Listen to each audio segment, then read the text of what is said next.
네, 이어서 함께 세 번째 수업 함께 하겠습니다.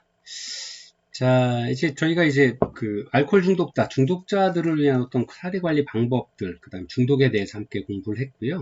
그래서 그 사례 관리에 대한 어떤 구체적인 어떤 사례들보다도 그 우리나라에서 관리하고 있는 중독에 관한 부분들, 그다음에 얼마나 많은 인구들이 이런 중독에 대한 어떤 피해를 입고 있는지, 또 그리고 그렇게 피해를 입고 있는 어떤 다양한 행위 중독이나 그 물질에 대한 어떤 중독에 관한 부분에 있어서 어떤 지원 체계들을 관리를 하고 있는지, 또 우리 지역사회, 천안에서는 어떤 기관이 어떤 이런 임무들을 중점적으로 진행을 해 나가고 있는지 한번 어떤 전체적인 어떤 흐름들에 대해서 공부를 해 보았습니다. 이제 마지막으로 세 번째 시간에는 이제 여러분들 교재 315페이지부터 시작을 하는데요. 알코올 중독자를 위한 사례 관리의 필요성과 특성. 꼭 이제 알코올 중독자, 여기서는 이제 알코올 중독자에 대한 사례를 공부를 하기 때문에 했습니다만, 이제 그 다양한 어떤 중독에 대한 중독자를 위한 사례 관리 필요성과 특성이라고 해도 큰 의미는 달라지지 않을 것 같습니다. 알코올뿐만 아니라 다양한 어떤 중독에 있어서 우리나라에서는 아직은 어떤 그 적극적인 지원 체계나 서비스 체계들이 좀 진행되어 가는 과정 중이기 때문에 큰 차이는 없다라고 이렇게 보여집니다.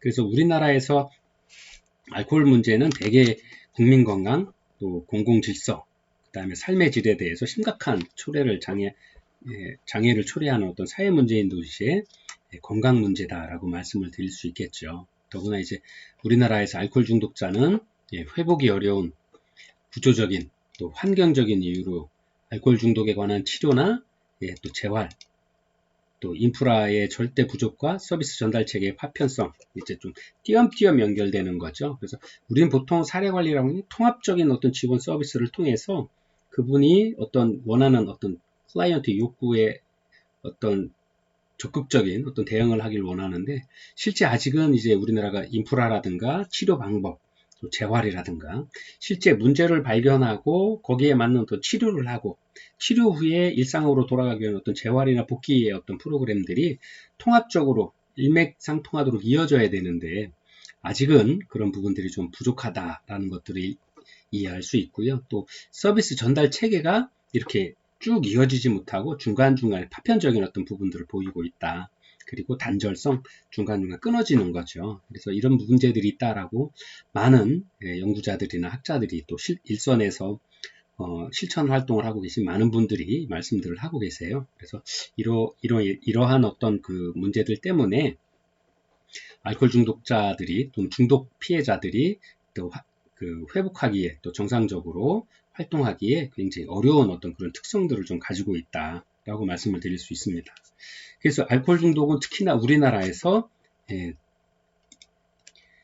정신질환 중 가장 높은 유병률을 나타내고 있다라고 볼 수 있고요. 2016년 기준으로 알코올 사용 장애의 평생 유병률이 남성의 경우 18%, 여성의 경우 6.4%, 그래서 평균이 약 12.24% 되는데요. 그러면 우리나라 전체 인구가 5천만이라고 하니까요. 알코올 중독으로 어려움을 겪고 있는 분이 전체 인구 중에서 12%, 그럼 500만이죠. 그래서 12%를 더하면 뭐 500만이 훨씬 넘는 인구가 어떤 이런 알코올에 대한 어떤 어려움들을 겪고 있다라고 하는 거죠. 그래서 실제로 이제 개입이 필요한 치료나 전문적인 어떤 개입이 필요한 알코올 중독자가 약 158명에서 한 200만 명 가까이 된다라고 하는 거고요. 다만 이제 그 중에서 겨우 한 1.8%만이 병원에서 입원 치료 중이고 2.6% 정도가 외래 치료를 받고 있고, 또 그 중에서 다시 0.7% 정도가 지역사회 정신건강기관으로부터 각종 서비스를 받고 있는 실정이다라고 하죠. 그러면 실제 이분들을 다 합치면 뭐 1.8%, 2%, 0.7% 전체 알코올 중독자 인구 50만 중에서, 아니면 뭐 5천만, 500만 명, 그 중에 반이라고 그래도 뭐 250만 명 정도 되는데요. 실제 250만 명 중에서 약 한 5% 정도밖에 치료를 또는 재활치료라든가 아니면 관리를 받고 있지 못하다라는 거죠. 그럼 나머지 알코올 중독의 95%나 되는 많은 분들이 그냥 그 관리받지 못하고 일상에서 계시는 거죠. 그래서 어려움들을 겪는 많은 부분들이 그 가족이나 친지들에게 다 피해가 전달이 되고 있고 그걸 다 감수해야 되는 어떤 그런 사회적인 어떤 문제들을 좀 보여주고 있다. 그래서 그러한 어떤 환경이 서비스나 치료를 하기 위한 환경들이 외국 사례에 비해서는 좀 굉장히 열악한 부분이다라고 보여질 수 있습니다. 그래서 특히나 알코올 중독자애들의 어떤 심리적 특성이나 어떤 이런 부분들 때문에 또 어느 질환보다도 강력하게 작용하죠. 알코올 중독에 대한 어떤 부정심리, 방어기제, 또 낮은 치료 동기, 또 높은 재발률. 아까도 잠깐 말씀드렸죠.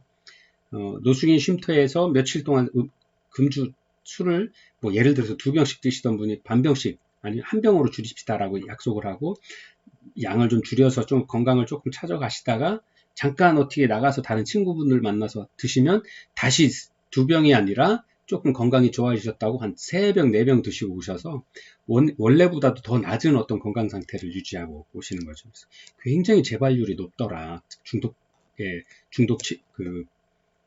대상자들은. 그래서 그런 부분들에 대한 어떤 경험들이 되돌려 보았을 때 이 치료가 이게 쉽지 않은 일이구나 하는 부분들을 좀 알 수 있겠습니다. 그래서 또 이들이 이제 이러한 어떤 과정들 때문에 알코올이나 또 다른 어떤 겪게 되는 다양한 중독 문제 때문에 일상에서의 건강한 우리가 흔히 생각하는 노멀한 정상적인 어떤 일상생활들 또 현실적인 문제들이 굉장히 어렵죠. 그래서 현실에 대해서는 본인이 참여하고 본인이 자기 관리를 통해서 다양한 본인이 해야 될 일을 해야 되는데 그런 일들을 어떤 중독을 통해서 다 잊어버리거나 아니면 서로 약속한 거를 지키지 않는다거나 그런 게 늘 빈번하기 때문에 그러한 어떤 신뢰관계가 생성되지 않기 때문에 안정적인 어떤 일들을 하는 것이 굉장히 어려워지더라 하는 것들을 좀 보여줄 수 있고요. 또 실제로 재발률이 굉장히 높아서 이제 알코올 중독자의 재발률이 치료 1년 후에 외국의 경우는 약 한 5에서 81% 정도라고 하는데 비해서 우리나라에서는 약 53%에서 88%, 평균 70% 정도로 높게 나타나고 있다라는 것들을 연구자들의 연구에서도 좀 볼 수 있습니다. 그래서 이러한 어떤 그 중독을 대표하는 질환인 알코올 중독이 질병으로서 갖는 여러 가지 특징들 때문에 사례 관리가 좀 더 적극적으로 좀 필요하고 또 그 필요한 이유가 바로 여기에서 좀 한번 같이 공부해 보도록 하겠습니다. 첫 번째가 알코올 중독에 대한 낮은 병식입니다. 병에 대한 인식 문제다라고 말씀을 드릴 수 있겠습니다. 그래서 알코올 중독자들은 병에 대한 인식, 내가 알코올 중독이야. 당신은 알코올 중독이야. 라고 이렇게 그런 어떤 인식이 생기기까지가 굉장히 오랜 시간이 걸리기도 하고요. 또 그나마 생긴 어떤 병식을 유지시키거나 발전시키기 위해서는 우리 이렇게 사례 관리를 통한 통합적이고 복합적인 어떤 서비스들이 지속적으로 이어져야 될 필요가 있다라고 하는 겁니다. 그래서 실제 어느 누구든 저도 뭐 간혹 맥주를 한 잔씩 합니다만 소주도 가끔 한 잔씩 합니다만 그렇다고 해서 이게 내가 알코올 중독인가? 아니면 내가 알코올에 의존하나? 하는 생각을 누군가가 저한테 이야기를 하면 난 아닌데? 난 내가 건강하게 먹을 수 있고 또 안 먹고 싶으면 안 먹고 나는 절제할 수 있어 라고 생각을 하셔. 근데 저만 그런 게 아니라요. 매일 4병 5병씩 드시는 분도 알코올 중독이세요? 그러면 아니라 그러세요. 여러분들도 한번 생각해 보시면 쉽게 이해하실 겁니다. 본인이 알코올 중독이야? 라고 아닌데 단 내가 건강해서 술을 많이 먹는 것 뿐인데 라고 이야기를 하시죠. 그러나 그러한 저도 이제 알코올 그때 상담을 하면서 받아봤으면 저도 알코올 중독의 이제 가장 초기 어떤 증세들을 보이시더라고요. 간혹 회사 일이 일찍 끝나거나 아니면 뭐 다른 어떤 일들이 있을 때 아니면 이제 뭐 친구들과 만나서 저녁 먹을 때 뭐 이렇게 한 잔씩이 생각나고 뭐 이렇게 우리 그럼 뭐 소주 한 잔이라도 할까 하는 반주 한 잔씩 할까 하는 이런 것들도 이렇게 알코올 중독의 초기 증상으로 인지가 되더라고요. 근데 저는 알코올 중독이냐라고 하면 아니다라고 강력하게 부정하는 어떤 이야기를 하죠. 그 정도로 우리나라에서는 알코올에 대해서 굉장히 우호적이고 굉장히 허용적인 어떤 문화들을 가지고 있어서 알코올 중독에 대한, 알코올 의존에 대한 어떤 인식들이 굉장히 좀 낮게 가지고 있다라고 하는 거죠. 그러다 보니까 그러한 어떤 낮은 인식들 때문에 알코올에 대한 어떤 그 중독되는 어떤 시간이 굉장히 오래 지속적이 유지가 되고 있고요. 그나마 이제 그런 어떤 중독의 문제가 생겨 신체적인 어떤 결함이 문제가 생기기 시작할 때는 이제 이 중독을 끊어내기가 굉장히 어려운 상태까지 오게 되는 거죠. 그래서 그런 문제들이 어떤 이러한 사례 관리 필요성들을 또 오히려 역설적으로 적극적으로 필요한 것들을 설명을 하고 있다라고 이해할 수 있겠습니다. 그리고 이제 월렌브링이라고 하는 우리 학자는 전통적 치료에 잘 적응하지 않는 알코올 중독자들을 위해서는 사례 관리가 적용되어야 된다라고 이야기를 했다라고 합니다. 즉 무슨 말씀이냐? 전통적 치료에 잘 적응하지 않는 어떤 클라이언트라고 하는 부분들은 기존에 해왔던 어떤 다양한 서비스를 단편적인 어떤 서비스를 가지고는 알코올 중독에 대한 문제를 해결할 수가 없었다라는 거죠. 그래서 사례 관리를 통해서 다양하고 복합적인 체계적인 어떤 지속적인 어떤 서비스들을 연계하는 게 좀 필요하다라고 이야기를 하고 있습니다. 그리고 우리나라 연구자인 최송식은 알코올 의존자가 일단 병원 접수와 인테이크 또 스크리닝 단계까지 거르는 단계까지 이르지 못하고 있거나 또 치료를 거부하고 있는 한국적 상황을 감안한다면 사례 관리에서 더욱 적극적인 사례 발견과 인테이크가 중요하다라고 이렇게 주장을 해오고 있다라고 이야기를 하고 있습니다. 즉 이러한 낮은 내가 병 걸리지 않았어 라고 이야기를 하고 이게 무슨 누구나 다 먹는 술인데 그리고 누구나 이렇게 밥 먹을 때 반주하고 내 나이 때 뭐 예를 들어 50이든 60이든 내 나이 때는 이제 밥 먹을 때 술 한잔 먹어야 소화도 잘 되고 잠도 잘 오고 혈액순환도 잘 되고 건강에 더 좋은 거야 라고 인식을 하고 있는 많은 것들이 사회적인 어떤 인식들 때문에 이런 것이 치료에 대한 어떤 개념으로 접근하기가 굉장히 어렵다. 그렇게 한들어가고 그렇게 이해되고 있다라고 설명을 하고 있는 겁니다. 그 다음에 두 번째가 높은 재발률입니다. 왜 사례 관리가 필요하냐? 일단 알코올 중독에 대한 인식이 굉장히 낮고 두 번째 치료가 좀 돼가는 중이라도 또는 치료를 1년 동안 적극적으로 잘 하고 나서 잠깐 다시 알코올과 잠깐 마주쳤는데도 한번 드시고 나면 다시 1년 전의 상태보다 더 나쁜 상태로 떨어지는 어떤 이런 재발률이 굉장히 높다라는 거죠. 그래서 알코올 중독자와 가족에게 사례 관리가 필요한 두 번째 이유가 바로 클라이언트 본인과 가족과 사회복지사의 소진을 유발하는 주요 요인인 이 재발 때문이다라고 합니다. 재발률이 굉장히 다른 어떤 문제들보다도 사회복지적인 문제보다도 재발률이 굉장히 높다. 그래서 이것이 굉장히 큰 어려움으로 닥치고 있다. 그래서 역설적으로 사례 관리가 필요하다라고 이야기를 하고 있는 겁니다. 그래서 사례 관리에서 알코올 중독자의 반복되는 재발을 어떻게 다루느냐 하는 것이 매우 중요한 어떤 관점이다. 그리고 특히 대상자 본인이 교훈을 발견하는 것이 중요하다라고 하는 거죠. 그래서 알코올 중독자 클라이언트 스스로 내가 이런 것들이 문제구나. 그 다음에 내가 이런 과정에서 나뿐만 아니라 나의 가족 그리고 나를 치료하려고 도와주는 사회복지사나 지역사회의 어떤 다양한 네트워크에도 어떤 어려움들을 초래하고 있구나. 그래서 내가 스스로 좀 바뀌어야 되겠구나 하는 생각들을 좀 갖는 것들이 그러한 자신을 좀 찾아가는 것이 아주 중요하다라는 것들을 좀 말씀드릴 수 있겠습니다. 그래서 알코올 중독은 만성적이고 또 진행적으로 재발되는 특성이 있고요.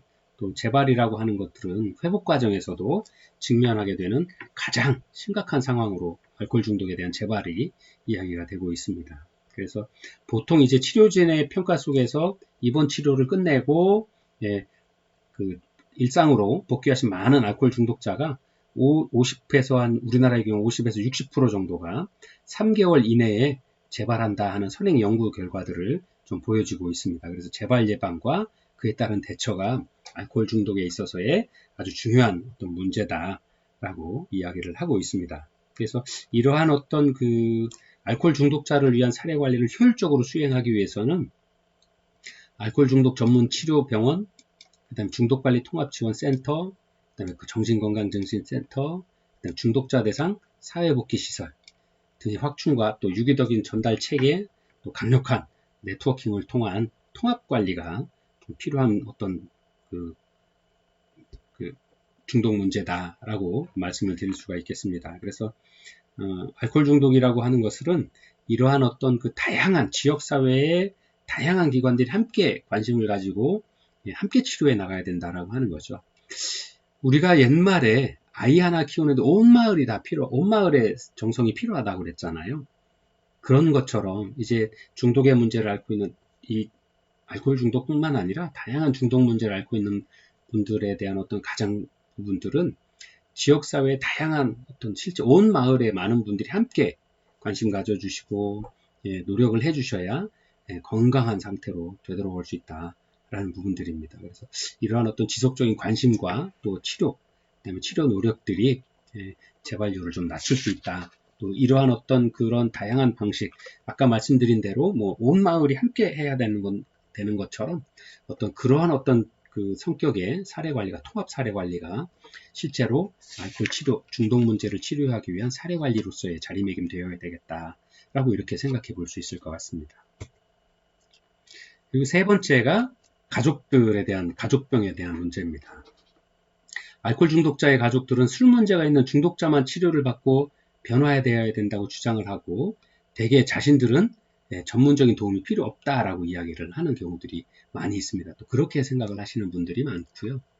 그러나 실제적으로 알코올 중독은 중독자 본인도 당연히 힘드시죠. 근데 본인뿐만 아니라 그 가족들, 또 그 이웃 친척들에게까지도 심리적으로, 정신적으로, 육체적으로, 그리고 또 뭐 사회적으로도 일련의 비슷한 어떤 유사 증상들을 발현시키기도 하고, 또 이런 것들이 알코올 중독자들이 오랜 시간 만성적으로 어떤 이런 증상들을 보이게 되다 보니까 그러한 똑같은 만성적인 어떤 가족 내의 특수한 어떤 이렇게 절차들 아니면 메커니즘들을 체계들을 만들어내고 있다라는 것들입니다.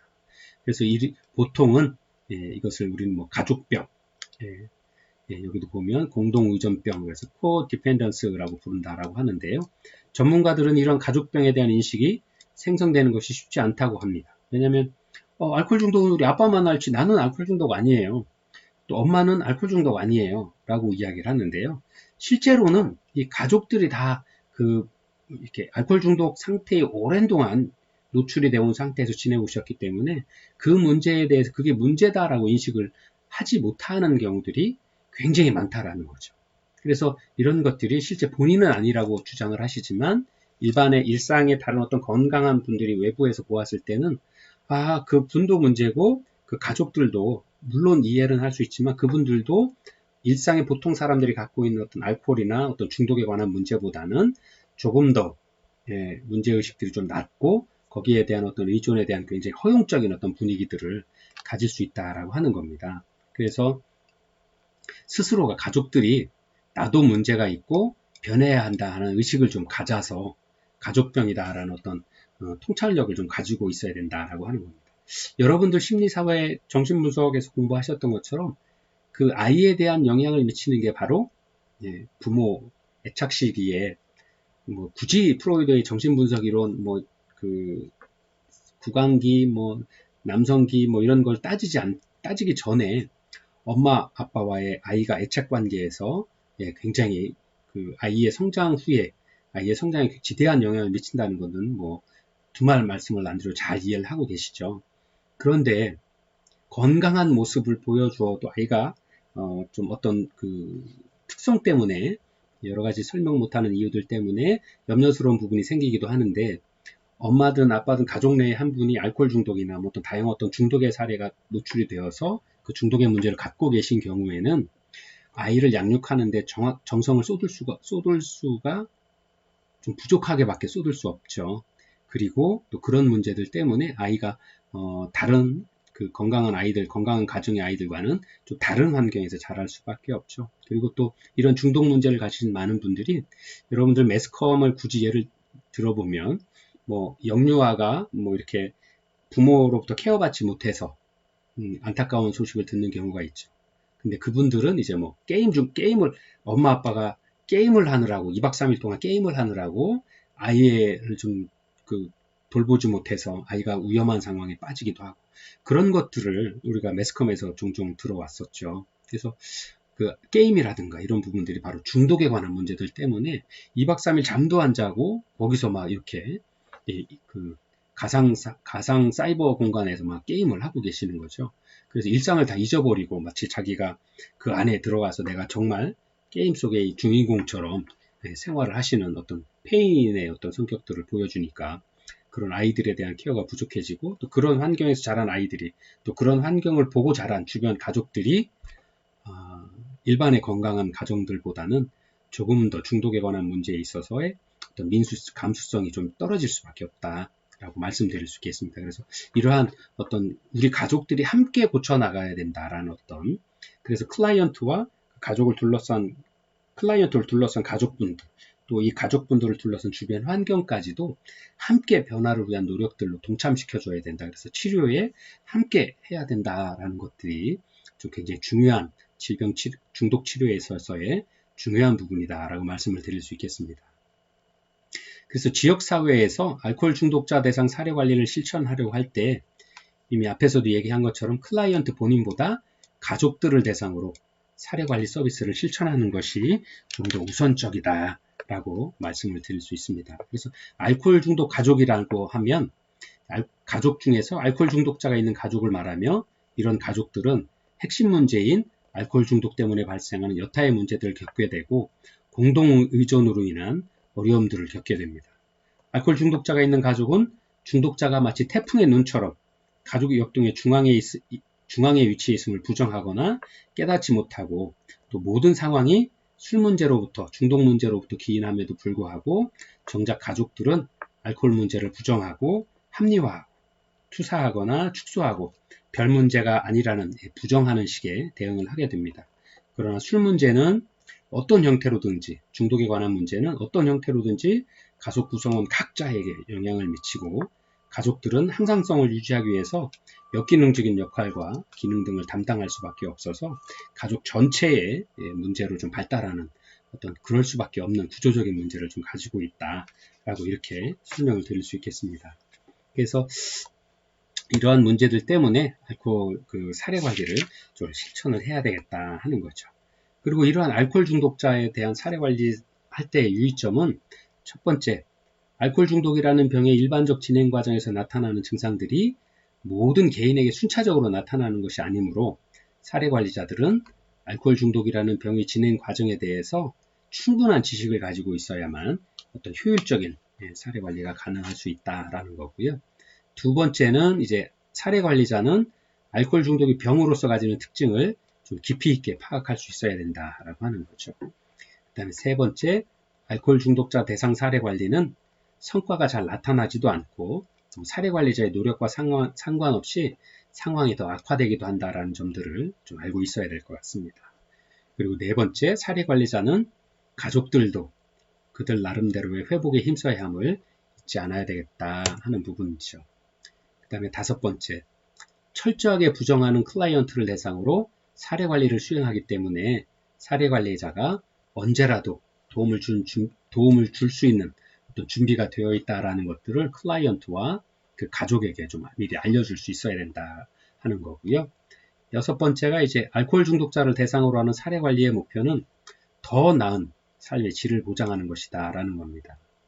일곱 번째, 알코올 중독자 대상 사례 관리에서 타 기관의 전문가들과 관계를 맺고 신뢰를 쌓는 것이 중요하다라고 하는 겁니다.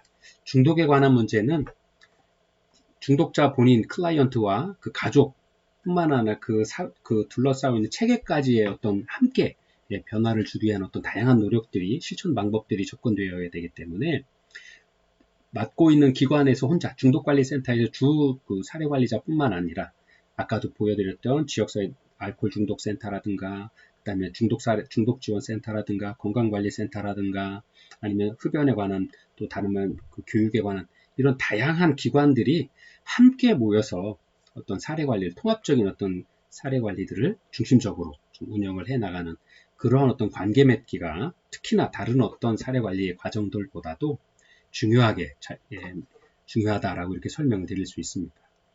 여덟 번째, 알코올 중독자들의 4분의 1에서 3분의 1은 다른 정신질환을 함께 가지고 있는 공존질환자이거나 성격장애적 경향성을 가진 클라이언트이다라는 것들을 좀 이해할 필요가 있습니다. 왜냐하면 알코올 중독으로 인해서 성격이 좀 삐뚤어질 수밖에 없고요. 또 중독을 겪는다는 것 자체가 다른 일상의 어떤 건강하신 어떤 정신 그냥 심리적인 상태들보다는 좀 어려움을 갖고 있는 상황이기 때문에 무언가 의존하는 것들이잖아요. 그러다 보니까 다른 어떤 다양한 질환들을 가지고 있는 경우들이 많다 하는 것들을 좀 미리 이해하고 접근을 해야 되겠다 하는 거고요. 9번째, 음주 조절 망상이 있는 클라이언트에 대한 사례 관리 계획은 그들의 눈높이에 맞춰야 한다라고 하는 거죠. 이 말씀은 뭐 지속적으로 드리게 되는 것 같네요.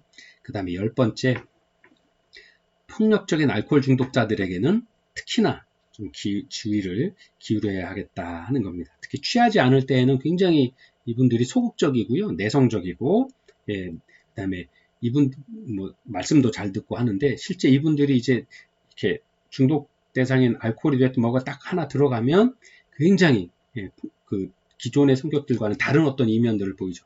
내성적이었던 분이 굉장히 외성적이고 소리도 크게 지르시고 누군가한테 막 시비도 거시고 그 다음에 굉장히 돌변하는 어떤 상황들을 많이 만들어내시죠. 그래서 그런 부분들에 있어서 어떤 사례 관리자가 안전조치라든가 신체적인 정서적인 안전조치라든가 또 돌발 상황에서의 어떤 대응책들을 좀 미리 강구를 하고 이렇게 좀 그 사례 관리의 현장에서의 주의력을 가지고 접근을 하는 것들이 좀 필요하다라고 설명을 드릴 수 있겠습니다.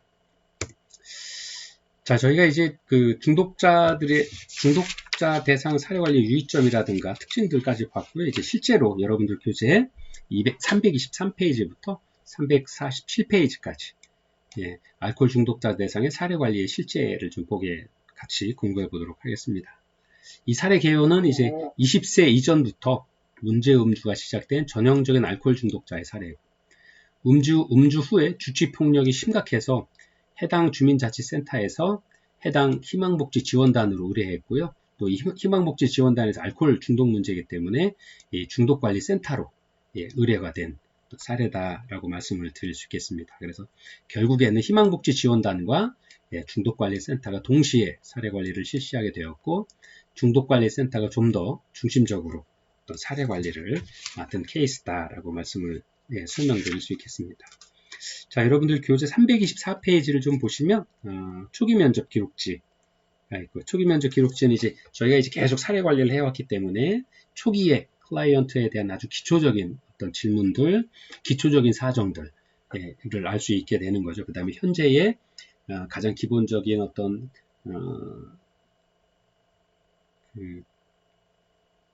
클라이언트에 대한 어떤 이해를 돕기 위한 어떤 자료들이 여기 나와 있는 거죠. 그래서 여기에도 324페이지 아래 보시면 첫째, 나는 알코올 중독이 아니에요. 예전처럼 포금하지 않고 오후 4, 5시경엔 한두 병 정도만 마셔요. 그 알코올 중독에 대한 부정, 또 병에 대한 인식 부족이 있고요. 일을 하고 싶은데 어깨가 아파서 쉬고 있어요. 즉 일은 하고 싶다라고 이야기는 하지만 이제 자기 신체적인 어떤 질병들 때문에 여러 가지 아까도 말씀드린 복합적인 어떤 질병들을 가지고 있거나 정신적인 어떤 장애를 가지고 있다라고 말씀을 드렸는데 이런 것들이 실제 중독에 의해서 나타나는 건지는 알 수 없지만 현재 상황에서는 이런 다양한 어떤 문제들을 중독에 의해서 생기는 다양한 신체적, 정신적 문제들을 이야기를 하고 있고요. 또 뭐 이렇게 다른 어떤 세 번째는 그 여자가 먼저 꼬리를 쳤는데 알고 보니 동네에서 그런 방면으로 유명한 여자더라고요. 하면서 외로움, 또 이성에 대한 그리움으로 부적절한 이성에 끌림, 이런 여러 가지 다양한 문제들을 계속 이야기를 하고 있습니다. 그 다음에 이러한 것들을 통해서 이 부분이 이제 그 초기 상담자의 어떤 의식, 초기 상담자의 의견들을 적어 놓은 거죠. 그 다음에 이것들에 대한 사정 과정, 중독에 대한 양상, 그 다음에 금단 현상은 있는지, 다른 중독 문제는 있는지, 가족력, 중독 관련 문제들, 이런 것들에 대한 굉장히 다양한 어떤 그 시각에서의 사정을 통해서 사정에 대한 기록들을 남겨놓고 있습니다. 그 다음에 우리가 볼 수 있는 개인력, 그 다음에 이제 거기에서 가계도, 여러분들 교재 330페이지를 보면 가계도가 나오는데요. 가계도는 이제 본인을 중심으로 3세대 정도를 좀 표현을 하죠. 원래 클라이언트 50세 클라이언트와 결혼을 하신 50세의 아내분 이제 이혼을 하셨고요. 그 사이에 따님 두 분, 30세, 29세. 그 다음에 이제 아내분이 또 다른 분과 결혼하는 과정들까지 아주 상세하게 클라이언트를 중심으로 가계도가 그려져 있고, 클라이언트의 어떤 누나, 그 다음에 뭐 형제, 그 다음 그 위에 부모 세대까지도 상세하게 클라이언트 현재를 기록을 하고 있습니다. 그 다음에 클라이언트의 체계도, 여러분들 교재 335페이지에 나와 있는데요. 클라이언트를 둘러싸고 있는 어떤 다양한 그 사회 체계들에 대해서 어떠한 관계들을 맺고 있는지 잘 표현을 하고 있습니다. 그래서 이러한 아까도 잠깐 설명드렸던 것처럼 중독에 관한 문제는 그 개인뿐만 아니라 그 개인을 둘러싸고 있는 주변 생태, 가족들에 대한 것들도 함께 치료와 접근들이 되어야 되기 때문에 그런 어떤 시각들을 중심으로 생태 체계도에 있어서에도 그 관심들을 좀 더 면밀하게 보아야 되겠다 하는 것들입니다. 그리고 이러한 어떤 그 사정이 끝나고 개인 이력이라든가 주변 생태 체계 조사까지가 끝나면 프로그램 어떻게 접근할 건가 개인별 맞는 개입 계획을 세우고 그 개입 계획에 따른 실행, 점검 및 모니터링, 그 다음에 뭐 다양한 평가를 거쳐서 종결에 대한 부분들을 하고 또 이제 그 후에 종결 후에는 사례 관리에 대한 부분들까지도 상세하게 소개를 하고 있습니다. 자, 여기서는 이제 그 사례 관리에 활용된 사정 도구가 이렇게 나와 있는데요. 알코올 문제이기 때문에 표준 그 검사인 한국어판 알코올 사용장의 선별 검사가 소개가 되어 있습니다. 실제로 이건 현장에서 잘 사용되고 있는 사정 도구, 척도 도구고요. 뒤에는 이제 사용정 도구 2번 산일병식 척도라고 돼서 알코올에 대한 척도에 대한 부분들도 나와 있고요. 또 변화 단계 측정 도구, 도박, 인터넷 이런 것들이 중독에 대한 어떤 그 사정 도구들, 그 다음에 나중에 이제 진단에 대한 척도들이 상세하게 설명이 되어 있습니다. 그래서 나중에 여러분들이 현장에서 어떤 이런 케이스들을 만나셨을 때 교재 버리지 마시고 집에 잘 보관하셨다가 이렇게 이런 것들 사용하는구나 하고 보시면 좋으실 것 같습니다. 자, 이렇게 해서 저희가 이제 11장 중독 문제 대상자를 위한 사례 관리 마무리하고요. 다음 주에는 15주 차에는 어떤 기말고사 1시간 하고 그 다음에 마지막 노인을 위한 사례 관리는 그 뒤에 사례 관리에 대해서도 짧은 시간이지만 빨리 함께 공부해보는 어떤 기회를 갖도록 하겠습니다. 긴 시간 수고 많으셨습니다. 다음 주에 건강한 모습으로 다시 뵙겠습니다.